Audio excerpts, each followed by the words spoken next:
What type of doctor am I? I was trained by great men like Dr. Lance Wright and Dr. Jeff Britton and Donald Epstein. Donald Epstein is the man who made network chiropractic, and the fundamental basis of this is never diagnose a patient's problem.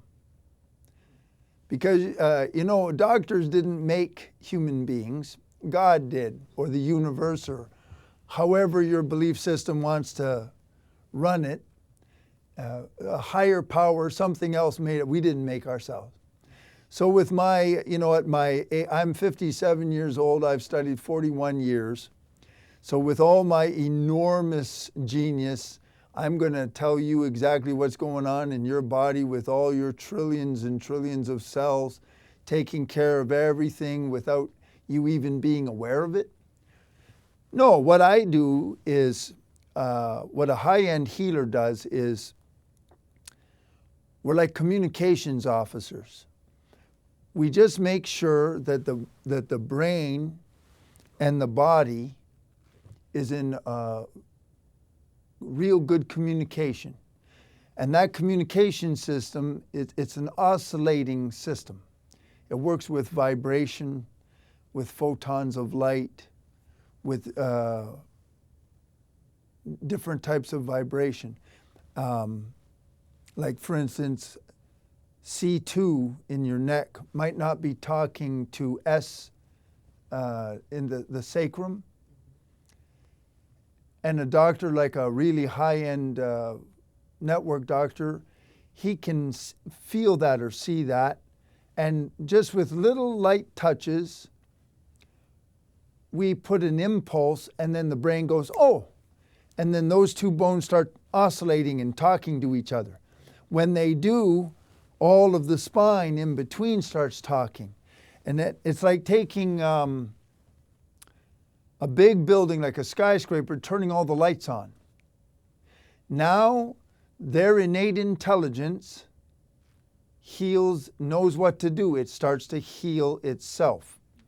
I do neurocranial, biocranial work. What I do is I know how to open up the cranial vault with a kind of a stretch that works with where the spinal cord itself attaches up at the sphenoid bone. When I do that, I don't move a bone, I don't put any impulse in or anything. All I do is give a stimulus that creates a cascade effect, an unwinding. And their brain will super process their whole body, everything from head to toe. And whatever is most important to the innate intelligence of that person at that time will be fixed. And it'll be fixed from the inside out, not because I did something. All I did was turn on the lights. And then it fixes itself by itself. And here's the wonderful thing. When a human body fixes itself by itself, the brain evolves. It changes and it learns. If you come to me like I'm a chiropractor and you say, my back feels it's out. If I do if I just, as an event, fix your back, that's okay. That's classical chiropractic. The only problem is your brain didn't learn anything. You were okay, you got hurt, and then I fixed you, and between being hurt and being fixed, it just happened.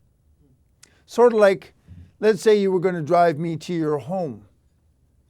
If you drive me to your home, and I'm just looking out the window, talking, listening to the radio, I don't remember or learn how I got to your home.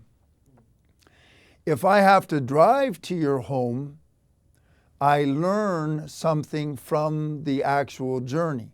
So in network and higher end types of healing, when the doctor or healer stimulates the brain has to analyze and self-correct. Just like when you were a baby and a baby wants to learn something, it's not judging itself, it's just acquiring new information, and its nervous system adapts. Oh, this is how I pick up a spoon. First time it falls all over him, and eventually he gets it into his mouth. And as soon as it's successful, we know that the neurons, once it's successful, the neurons that we're firing will wire together. And from then on, whether his eyes are closed or open, he'll be able to repeat that action because his brain learned. But if all you ever did was put the food into the child's mouth, he'll never learn how to use the spoon, will he? So, nocebos are very important to understand. That applies to parents. If a parent says to a child, especially under the age of 7, when their brain is still in a theta brainwave pattern, you're an idiot. You know, they're angry, they're frustrated, but they just say, you're an idiot, or you're always going to make mistakes. And that their little brain just takes that in because it's in theta, so it just records that, and that's a belief now. And that will play itself out in everything till that person reaches the grave, until and unless we knock that out. I know how to knock things like that out, thanks to the work of the great, he just died recently, but the great genius, Dr. Ted Morter. He developed a bioenergetic synchronization technique that is peer-reviewed. He's taken advanced metastasized brain cancer and had it evaporate into zero, nothing, in 5 days. Okay, 5 days. He did a study that was peer-reviewed at Parker College. He took I don't know how many people, and the qualification had to be they were utterly unresponsive to all forms of care. And then he said, you give me 5 days and I'll heal them. He got something like, I believe it was 85% of all those people, 5 days, gone. And all he did was treat the subconscious mind and clear the interference. Subconscious mind is the key. So what do I do as a doctor? I don't work with Newtonian science, okay? I'm not going to take a molecule and inject it into your body. What I do is I work with the energy and the mind and consciousness, and the healing you need will develop from inside yourself, and you'll be surprised it'll develop rather rapidly. If there are any kind of really big nutritional deficiencies or some kind of big metabolic concern, because so much time has gone by, I'm connected to people like Dr. Jeff Britton, and my buddy in Houston, he's world class. You won't find any better, and we take care of it from there. I'm Dr. Grant Kruhly. I'm the sensei and founder of Applied Samurai Wisdom, and if you need my help, just get a hold of me, and I'll be happy to help you any way I can.